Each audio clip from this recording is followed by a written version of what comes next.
नमस्कार दोस्तों, बहुत बहुत स्वागत है आप सभी का आज के टॉपिक में। साथियों, आज का जो टॉपिक होने वाला है वो आरपीएफ कांस्टेबल एसआई 2024 में जो जीके जीएस पूछा जाता है उसी का प्रैक्टिस सेट नंबर 1 है। तो साथियों, आप लोग वीडियो को लास्ट तक देखिएगा, आपको मज़ा आ जाएगा इस प्रैक्टिस सेट को देखने के बाद। तो आइए स्टार्ट करते हैं वीडियो को बिना देरी किए हुए। पहला प्रश्न है साथियों, मालाबार तट किसके तटीय मैदान को कहा जाता है? गुजरात, केरल, आंध्र प्रदेश, गोवा। तो साथियों, मालाबार तट जो है वो केरल के तटीय मैदान को कहा जाता है। ठीक है, तो आपका जो राइट आंसर बनेगा वो होगा केरल। साथियों, आइए थोड़ा समझते हैं। ये आपका पूर्वी तट होता है, ठीक है, और ये आपका पश्चिमी तट हो गया। पूर्वी तट से आपके 4 भारतीय राज्य तटीय सीमा बनाते हैं और पश्चिमी तट से 5 भारतीय राज्य तटीय सीमा बनाते हैं। ठीक है, तो कुल मिला के 9 राज्य जो हैं वो तटीय सीमा बनाते हैं। अब 5 राज्य कौन कौन से होते हैं साथियों जो पश्चिमी इलाके से तटीय सीमा बनाते हैं, और 4 राज्य वो कौन कौन से हैं जो पूर्वी तटीय सीमा बनाते हैं। तो आइए आपको पांचों राज्य और चारों राज्य के बारे में बताते हैं साथियों। तो जो आपके 5 राज्य हैं जो पश्चिमी तटीय तट की मतलब ये हुआ साथियों कि आपका क्या हुआ, अरब सागर, ठीक है, और पूर्वी तट का मतलब हुआ बंगाल की खाड़ी। तो 5 राज्य कौन कौन से हुए याद रखिएगा। आपका गुजरात हुआ, महाराष्ट्र हुआ, गोवा हुआ, कर्नाटक हुआ और केरल हुआ। ये आपके 5 राज्य जो हैं वो अरब सागर की ओर हैं, माने पश्चिमी तटीय सीमा बनाते हैं। और 4 राज्य वो हैं जो पूर्वी तटीय सीमा बनाते हैं। वो कौन कौन से हैं? वो हैं साथियों, तमिलनाडु हो गया, आंध्र प्रदेश हो गया, उड़ीसा हुआ और पश्चिम बंगाल हुआ। ठीक है, उड़ीसा और पश्चिम बंगाल, तो ये आपके 4 राज्य हो गए। अब साथियों थोड़ा सा मैप के थ्रू समझते हैं। यहाँ से यहाँ तक का जो तट हो गया आपका काठियावाड़ तट हो गया। कौन सा तट हो गया? काठियावाड़ तट हो गया। और यहाँ से यहाँ तक का तट जो आपका हो गया वो कोंकण तट हो गया। ठीक है, कोंकण तट। और यहाँ से यहाँ तक का जो तट हो गया वो आपका मालाबार तट हो गया। ठीक है, और यहाँ से यहाँ तक का जो तट हुआ वो आपका कोरोमंडल तट हो गया। और ये यहाँ से यहाँ तक का तट क्या हुआ? उत्तरी सरकार तट हो गया। अब साथियों आपके मन में सवाल उठता होगा कि ये आखिर कहाँ से कहाँ तक है। तो आइए जानते हैं। ये जो काठियावाड़ तट है इसकी सीमा जो लगती है वो गुजरात से मुंबई तक। कहाँ से कहाँ तक? गुजरात से मुंबई तक। और जो ये आपका कोंकण तट है, कोंकण तट की जो सीमा लगती है मुंबई से गोवा तक। ठीक है, और मालाबार तट जो है वो आपका गोवा से कन्याकुमारी। और कुल मिला के मालाबार तट केरल राज्य में है साथियों। ठीक है, अब ये आपका सबसे दक्षिणी बिंदु कन्याकुमारी है। यहाँ से आपका जो कोरोमंडल तट है वो तमिलनाडु में है। ठीक है, कोरोमंडल तट तमिलनाडु में है। इसके बाद आपका यहाँ पे आंध्र प्रदेश हो जाएगा, फिर उड़ीसा हो जाएगा जो कि उत्तरी सरकार तट है। तो उड़ीसा के तटीय को क्या बोलते हैं? उत्कल तट भी बोलते हैं। उड़ीसा के जो तट है उसको उत्कल तट भी बोलते हैं साथियों। तो ये था आपका कुछ बेसिक जानकारी। अगला प्रश्न है साथियों, 3 कठिया व्यवस्था का संबंध किस आंदोलन से है? असहयोग आंदोलन, सविनय अवज्ञा आंदोलन, चंपारण आंदोलन, बंग भंग आंदोलन।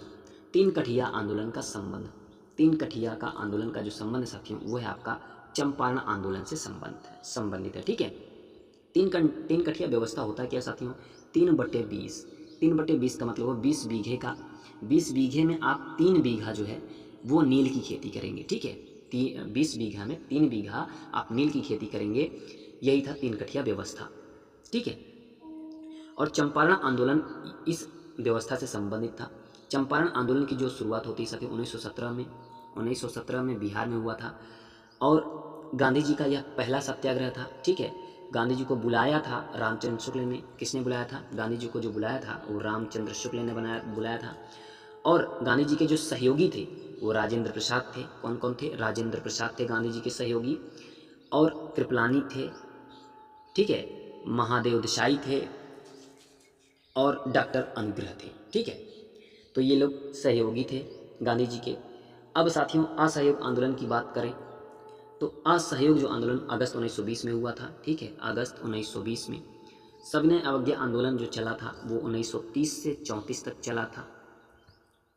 और बंग भंग आंदोलन जो आपका चला था वो 16 अक्टूबर 1905 को चला था। ठीक है, 16 अक्टूबर 1905 को चला था। ठीक है साथियों, अगला प्रश्न है, सूचना के अधिकार का प्रयोग सर्वप्रथम किस राज्य में किया गया? असम में, त्रिपुरा में, मेघालय में, राजस्थान में सूचना के अधिकार का प्रयोग सर्वप्रथम। तो साथियों आपका जो राइट आंसर बनेगा वो राजस्थान में किया गया सर्वप्रथम। प्रयोग जो है सर्वप्रथम राजस्थान में किया गया, और साथियों लागू किया गया कहाँ पे? सबसे पहले नागालैंड में, ठीक है, ओ सॉरी तमिलनाडु में। राजस्थान में सर्वप्रथम प्रयोग किया गया और लागू किया गया सबसे पहले लागू किया गया वो तमिलनाडु में, ठीक है, तमिलनाडु में सबसे पहले लागू किया गया। सूचना का अधिकार अधिनियम ये आया कब? ये आया है अक्टूबर 2005 में, ठीक है, अक्टूबर 2005 में आया। और अगर आप आरटीआई के थ्रू सूचना चाहते हैं तो आपको 30 दिन के भीतर आपको सूचना मिल जाएगा, और अगर जन्म और मरण की बात है तो आपको 48 घंटे में आपको सूचना मिल जाएगी, ठीक है। तो साथियों अब थोड़ा सा और अधिनियम के बारे में जानते हैं। जैसे दहेज निषेध अधिनियम कब आया? 1961 में आया। पर्यावरण संरक्षण अधिनियम 1986 में आता है। वन्य जीव संरक्षण अधिनियम 1972 में आता है। घरेलू हिंसा महिला संरक्षण अधिनियम कब आता है? 2005 में आया था। और बाल विवाह निषेध अधिनियम 2006 में आया था, ठीक है। तो ये कुछ अधिनियम थे।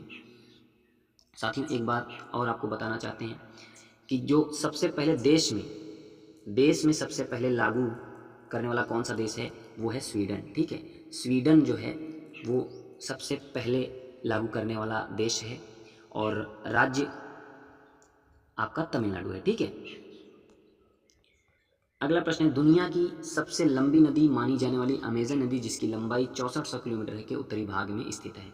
उत्तरी अमेरिका, ऑस्ट्रेलिया, अफ्रीका, दक्षिण अमेरिका। तो साथियों आपका जो राइट आंसर बनेगा वो होगा दक्षिण अमेरिका, ठीक है। दक्षिण अमेरिका के उत्तरी भाग में स्थित है। अमेजन नदी है साथियों, ये दुनिया की सबसे लंबी नदी है और यह सबसे ज़्यादा जल धारण करने वाली नदी है। संसार की सबसे बड़ी नदी है साथियों। इसका उद्गम जो हुआ था, वो एंडीज पर्वत, ठीक है, एंडीज पर्वत से हुआ था जो कि दक्षिण अमेरिका में है। मुहाना कहाँ है? मुहाना का मतलब जहाँ पे ये ख़त्म होता है अटलांटिक महासागर में है साथियों। एशिया की जो सबसे लंबी नदी है वो यांगसी नदी है साथियों, चीन, और यूरोप की वोल्गा नदी है, ठीक है। और साथियों अफ्रीका की जो सबसे लंबी नदी है वो नील नदी है, ठीक है। कौन सी नदी है? नील नदी है, जो कि सबसे लंबी नदी है। विक्टोरिया झील इस नदी पे है, और आस्तान बांध जो है, ठीक है, आस्तान बांध भी इसी नदी पे है। और नील नदी की देन है कि मिस्र का नाम जो है वो नील नदी का ही देन है। और ऑस्ट्रेलिया की सबसे जो लंबी नदी है वो मर्रे डार्लिंग है, ठीक है। और उत्तरी अमेरिका की जो सबसे लंबी नदी है वो मिसिसिपी है। अगला प्रश्न है साथियों, लक्षद्वीप कहाँ स्थित है? बंगाल की खाड़ी, प्रशांत महासागर, अरब सागर, अटलांटिक महासागर। तो लक्षद्वीप कहाँ स्थित है साथियों? वो आपका अरब सागर में स्थित है। इस तरीके से आपका मैप है, इस यहाँ पे अरब सागर होगा और यहाँ पे पश्चिम बंगाल की खाड़ी होगा, ठीक है। ये आपका बंगाल की खाड़ी होगा, ये आपका अरब सागर होगा। तो अरब सागर में आपका लक्षद्वीप स्थित है। साथियों लक्षद्वीप में 36 द्वीप हैं, ठीक है, और 11 द्वीप हैं। 11 द्वीप पर मानव रहते हैं, ठीक है। 36 द्वीप में 11 द्वीप पर मानव रहते हैं। लक्षद्वीप की राजधानी की बात करें तो कावरत्ती है। और भाषा यहाँ की मलयालम है। और सबसे छोटा केंद्र शासित प्रदेश है, ठीक है, सबसे छोटा केंद्र शासित प्रदेश है। और इसे प्रवाल द्वीप भी कहा जाता है। लक्षद्वीप को प्रवाल द्वीप भी कहा जाता है, या कोरल द्वीप भी कहा जाता है, कोरल रीफ भी कहते हैं इंग्लिश में, ठीक है। अगला प्रश्न है, निम्नलिखित में से कौन केंद्र सरकार का सर्वोच्च रैंक वाला सिविल सेवा अधिकारी है? महान्यायवादी, नीति आयोग के मुख्य कार्यपालक अधिकारी, कैबिनेट सचिव, नियंत्रक, और महालेखा परीक्षक। तो साथियों आपका जो राइट आंसर बनेगा वो होगा कैबिनेट सचिव, ठीक है। कैबिनेट सचिव आपका राइट आंसर होगा। कैबिनेट सचिव के अंतर्गत साथियों अखिल भारतीय सेवा आती है, जो कि आर्टिकल 312 में है, आर्टिकल 312 में। और इसी अखिल भारतीय सेवा के अंतर्गत 3 सेवाएं हैं, एक आईएएस की, एक आईपीएस की, एक आईएफएस की, ठीक है। तो ये 3 अखिल भारतीय सेवाएं हैं। नियंत्रक और महालेखा परीक्षक ये आर्टिकल 148 में है साथियों। नीति आयोग महान्यायवादी जो है वो आर्टिकल 76, ठीक है, आर्टिकल 76 के अंतर्गत आता है। अगला प्रश्न है साथियों, दक्षिण एशियाई क्षेत्रीय सहयोग संगठन सार्क का मुख्यालय SAARC, सार्क का मुख्यालय कहाँ है? काठमांडू नेपाल में है, नई दिल्ली भारत में है, वियना ऑस्ट्रिया में है, जेनेवा स्विट्जरलैंड में है। तो काठमांडू नेपाल में है साथियों, ठीक है। सार्क को हिंदी में बोलते हैं दक्षेस, सार्क को हिंदी में दक्षेस बोलते हैं। और सार्क की जो स्थापना हुई थी वो 8 अक्टूबर 1985 को हुआ था, ठीक है। और कहाँ पे हुआ था? ढाका बांग्लादेश में, ठीक है, ढाका बांग्लादेश में हुआ था। सार्क में साथियों 8 देश हैं आपके। कौन कौन से देश हैं वो जान लीजिए। 8 देश, अफगानिस्तान हो गया, पाकिस्तान हो गया, नेपाल हो गया, भूटान हुआ, भारत, बांग्लादेश, मालदीव और श्रीलंका, ठीक है। ये 8 देश हैं। अगला प्रश्न है, भारतीय संविधान के निम्नलिखित में से किस अनुच्छेद में धन विधेयक की परिभाषा दी गई है? अनुच्छेद 115 में, अनुच्छेद 128 में, अनुच्छेद 110 में, अनुच्छेद 139 में। तो साथियों धन विधेयक की जो परिभाषा दी गई है वो अनुच्छेद 110 में दी गई है, जिसे मनी बिल भी कहते हैं।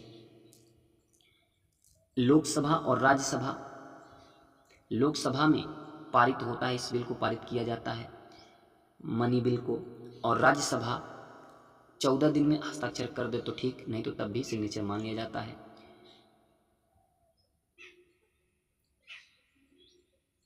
और साथियों अनुच्छेद 117 जो है वो आपका वित्त विधेयक से संबंधित है। वित्त विधेयक 280 जो है वो आपका वित्त आयोग से संबंधित है, ठीक है।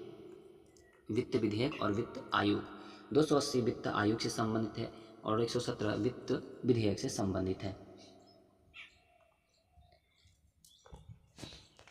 अगला प्रश्न है, निम्नलिखित में से किसने poverty and un British rule in India पुस्तक लिखी है? बाल गंगाधर तिलक, महात्मा गांधी, दादा भाई नौरोजी, बंकिम चंद्र चट्टोपाध्याय। तो साथियों poverty and un British rule in India लिखी है किसने? दादा भाई नौरोजी ने, ठीक है। दादा भाई नौरोजी को ओल्ड मैन भी कहा जाता है। धन निष्कासन का सिद्धांत भी दादा भाई नौरोजी, ठीक है, धन निष्कासन का सिद्धांत किसने दिया? दादा भाई नौरोजी ने, और इन्हीं को ओल्ड मैन भी कहा जाता है। बंकिम चंद्र चट्टोपाध्याय, इन्होंने वंदे मातरम, ठीक है, वंदे मातरम जो कि आनंद मठ से लिया गया है, किसने? बंकिम चंद्र चट्टोपाध्याय ने लिखा है, ठीक है। महात्मा गांधी की जो पुस्तकें हैं वो हिंद स्वराज, यंग इंडिया, हिंद स्वराज हुआ, यंग इंडिया हुआ, सत्य के साथ मेरे प्रयोग हुआ, ठीक है, ये महात्मा गांधी के पुस्तक हैं। बाल गंगाधर तिलक, गीता रहस्य, ठीक है, इनकी जो पुस्तक है गीता रहस्य है, और इनकी जो पत्रिकाएं हैं वो केसरी है जो कि मराठा भाषा में लिखा गया है, और एक पुस्तक है मराठा जो कि इंग्लिश में लिखी गई है, ठीक है। अगला प्रश्न है, जब व्यापकता का सिद्धांत डॉक्ट्राइन ऑफ लैप्स जारी किया गया था तब भारत का गवर्नर जनरल निम्नलिखित में से कौन था? Lord Dalhousie, Lord William Bentinck, Lord Hardinge, Lord Canning. तो साथियों उस समय लॉर्ड डलहौजी थे, व्यापकता का सिद्धांत जारी किया था तब भारत का गवर्नर जनरल लॉर्ड डलहौजी थे, और व्यापकता का सिद्धांत को ही राज्य हड़प नीति भी बोलते हैं, ठीक है, राज्य हड़प नीति। राज्य हड़प की नीति जो है 1848 से 1856 तक चलती है। 1848 में सतारा को मिलाया गया था साथियों। ये राज्य हड़प नीति कैसा था? जब किसी राजा को पुत्र नहीं होते थे तो उसे डलहौजी अपने राज्य में मिला लिया करता था, ठीक है। तो 1848 में सतारा को मिलाया था, 1856 में अवध को मिलाया था, ठीक है। डलहौजी ने 1853 में, डलहौजी के ही शासनकाल में 1853 में रेल की शुरुआत हुई, और 1854 में डाक सेवा की शुरुआत होती है, ठीक है साथियों।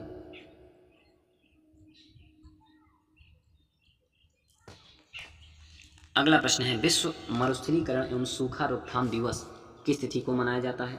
22 मई, 22 अप्रैल, 17 जून, 5 जून। तो विश्व मरुस्थलीकरण एवं सूखा रोकथाम दिवस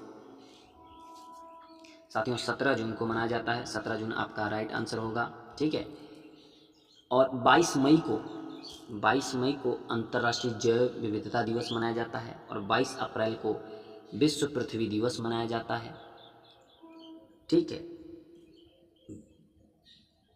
और 16 सितंबर को याद रखिए साथियों, ओजोन दिवस मनाया जाता है। और 24 अक्टूबर को यूएन डे मनाया जाता है, ठीक है, यूएन डे मनाया जाता है।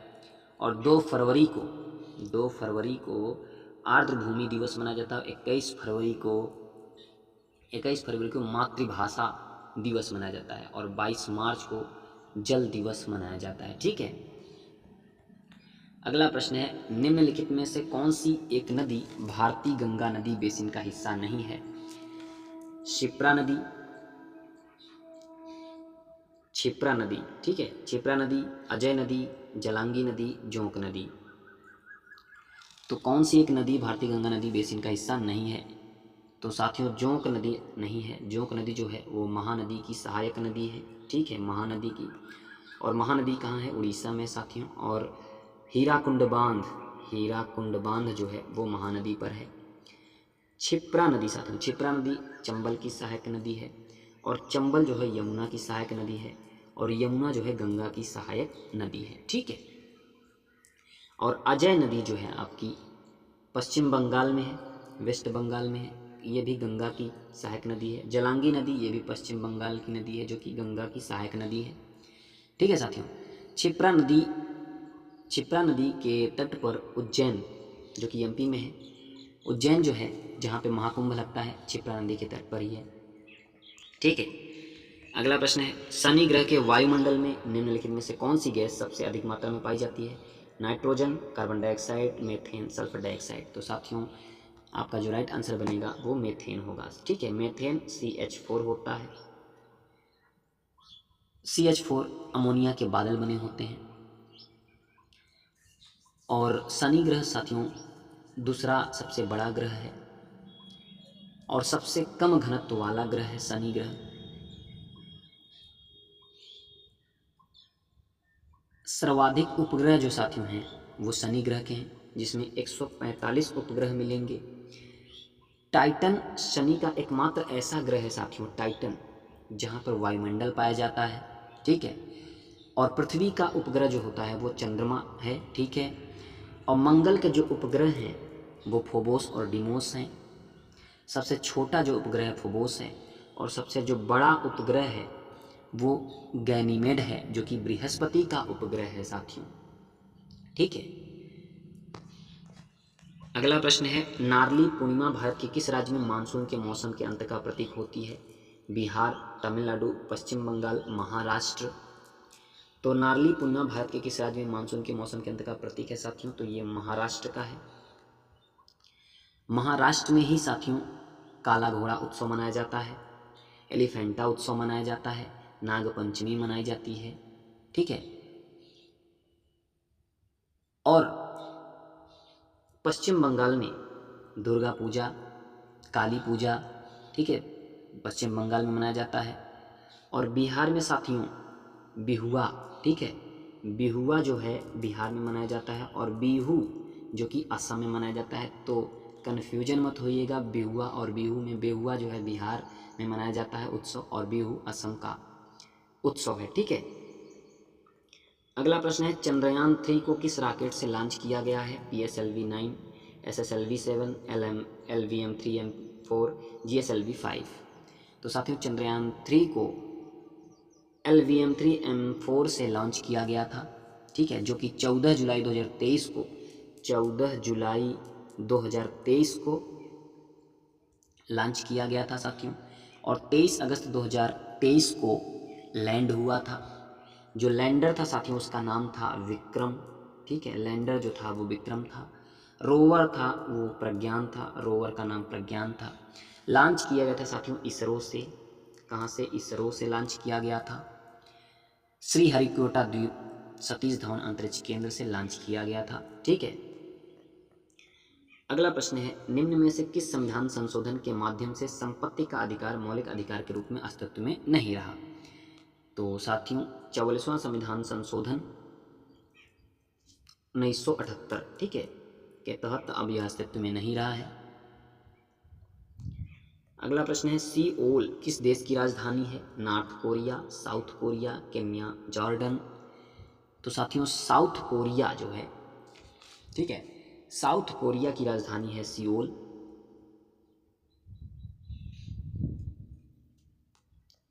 अगला प्रश्न है, 74वें संविधान संशोधन का संबंध है ग्रामीण स्थानीय स्वशासन से, शहरी स्थानीय स्वशासन से, राष्ट्रपति की शक्तियों से, संसद की शक्तियों से? तो साथियों शहरी स्थानीय स्वशासन से संबंधित है 74वां संविधान संशोधन।